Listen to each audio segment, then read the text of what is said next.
To start this afternoon, we're going to welcome Mr. Mr. Alec Saunders, the Vice President of Developers Relations, and we're going to have a talk about entrepreneurship and BlackBerry, since he's heading the Developers Relations for BlackBerry. Please give a warm welcome to Alec Saunders. Nice to be here again.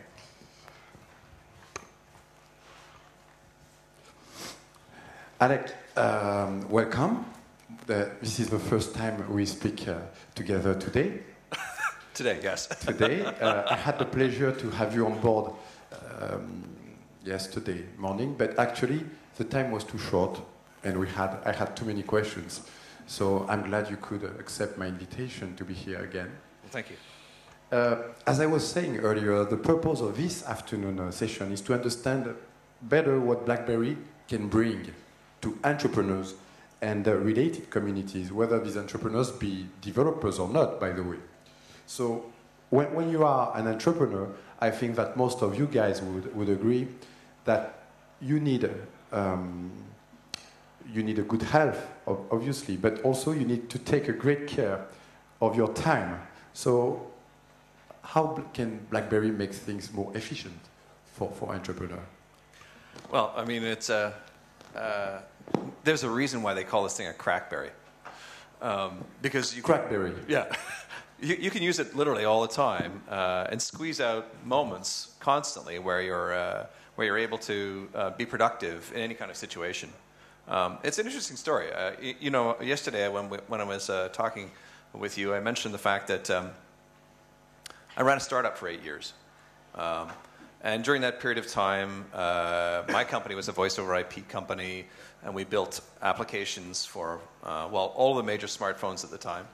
I was a BlackBerry user until about 2007 when my curve broke. It just broke, and we had some smartphones sitting around the office, and I said, well, I'll try one of these other ones out on for size. And so I picked up an iPhone, and I started using it. Yes, I used an iPhone for a while. Oh boy, it was great. You know, I could read the text of my emails very quickly because it was so beautiful, all that text on the screen, all that nice white background and black text. It was really, really efficient when it came to deleting mail, too. You could just go, they were all gone. There was all these keystrokes I had to use on my BlackBerry. And over time, what I found, it was really interesting. I became very good at reading and deleting email. My responses went from initially paragraphs of text down to sentences of text, down to 1 or 2 word responses, yes, no. And I found myself looking at my email as something that was going to be done when I got back to my desk. I'd say, oh yeah, boy, there's a whole bunch of these things I got to get back to. So I'd go back to my computer, and that's when I would do it. And instant messaging went the same way, you know, very, very short little text messages. So I joined BlackBerry in August of last year, and they gave me one of these 9900s, which has a huge keyboard on it. I mean, the best keyboard that BlackBerry has ever built. And I can tell you that it has completely changed the way that I work, because what ends up happening now is literally everywhere. I'm constantly, you know, oh, got to do this, got to do that. I get through probably 50% more communications in any given day. The other thing that's happened is that BlackBerry Messenger. Sorry, I'm confused. I mean, does that mean that you're having 50% of more work, or that you get I'm getting 50% more work done. Okay. I'm getting 50% more work done because I can be productive literally everywhere with this device. And I couldn't be before.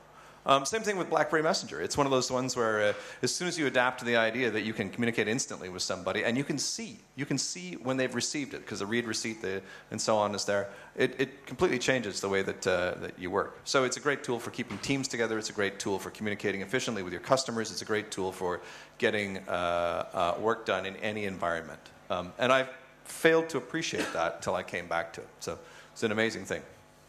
On top of your mind, what are the killer apps of BlackBerry? In other words, are there any applications that BlackBerry do better than the competitors? Well, I would say let's talk about categories instead. Okay, because BlackBerry users are fundamentally social. For a BlackBerry user, this is a productivity device. It's a tool that helps you keep in contact with relationships, with networks of people that matter. It's a way for you to interact with large numbers of people. So social tools like Facebook, like LinkedIn, like BBM, Twitter, Weibo, they're all better on this device. And they're better on this device because it's much easier to use it as a communications device. So we've seen in measured studies that we've done that people who use this device generally are 20% more social, measured in terms of the number of messages that get sent than people on other platforms. So social is a very, very important characteristic. Another thing that they do incredibly well is they allow applications to link from one to another. So BlackBerry applications, there was a category that we created a number of years ago called super apps. And super apps are apps that know about what other apps are doing. So for example, one application that I use on this device, it's called Gwabit.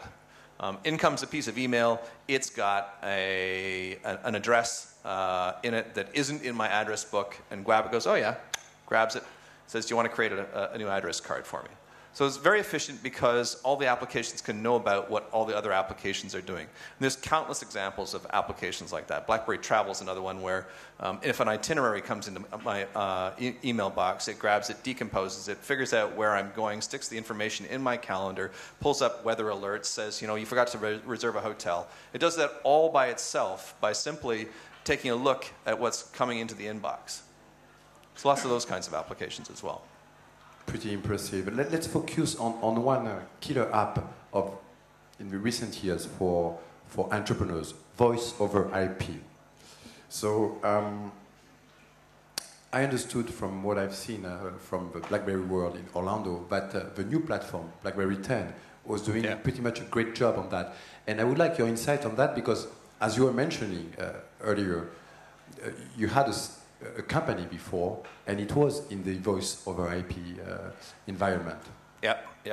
And BlackBerry OS is not a very good voice over IP environment on these devices. BlackBerry 10, on the other hand, is it's an opportunity for anybody in the voice over IP business. The platform itself, the hardware, is really quite innovative. It has dual microphones, it's got dual speakers, dual beam-directed audio. What that means is that a BlackBerry Playbook or a BlackBerry 10 handset is capable of isolating and determining where in a room the speaker is sitting. So it becomes automatically a stereo speakerphone if that's what's required. I've seen demonstrations of this where people have literally stood a Playbook up against a large screen television, and then as you walk around the room, you can hear the footsteps panning in the other room at the other end. So it's like it's like getting a $10,000 telepresence system for the price of a $200 tablet. The device itself, of course, C and C++, it's relatively easy to port existing open source SIP stacks and existing codecs onto it. So at the BlackBerry 10 Jam in Orlando, we had several companies showing off voice over IP systems running on BlackBerry 10. And the hardware itself makes it very easy to do. It's going to be a great voice over IP platform if there are any voice over IP entrepreneurs in the audience. In the room, as you know, many people today are developers more than yesterday, because yesterday they were still working on the hackathon. How many people are developers? Okay. I'll come and talk to you later. At least the winning teams are here. So, by the way, what did you think about the CHINICT hackathon? Because we were a big partner of that, and all of that. So I love hackathons. I mean, hackathons, developers are the best people in the world. I mean, they're funny, they're creative, they're opinionated, they're interesting. They're great people to work with, you know. You should applaud. I mean, don't be so shy. You deserve it. Yeah, smart. You guys are smart, right? So I love going to hackathons. Hackathons are a way to see people under pressure create something brand new out of thin air. And whenever I can, whenever my team can, we go and we participate in hackathons or pitching contests and those kinds of things. And more, one of the strategies that we have at RIM is to get closer and closer to entrepreneurs. Because I think, we can all go out there. We all know who the big apps are, and we can port them onto the platform. And that's an interesting thing, and it's kind of necessary in order to be able to sell your handset for you to have all the big apps on the platform. But the place where innovation happens, the place where the most creative things happen, it's from the entrepreneurs, from the developers, from the hackers in the room. And for them, the device is a palette of opportunities that you can use to create all kinds of new experiences. So, a great example, nobody had ever seen Flipboard before. And then Apple brought out a device and, people started looking at it. And the next thing you know, somebody said, hey, we can use this in a different way to create a new kind of news experience. And so we're hoping that with the capabilities of BlackBerry 10, that we're going to see lots and lots more really interesting and new experiences built around things like, for instance, those dual beam-directed microphones that we talked about. But more specifically, were you excited about what you saw yesterday? That was developed during the CHINICT hackathon? Yeah. There was some really cool stuff there. Yeah. I mean, some of the applications I loved, Cooklet, well, not Cooklet, Klook.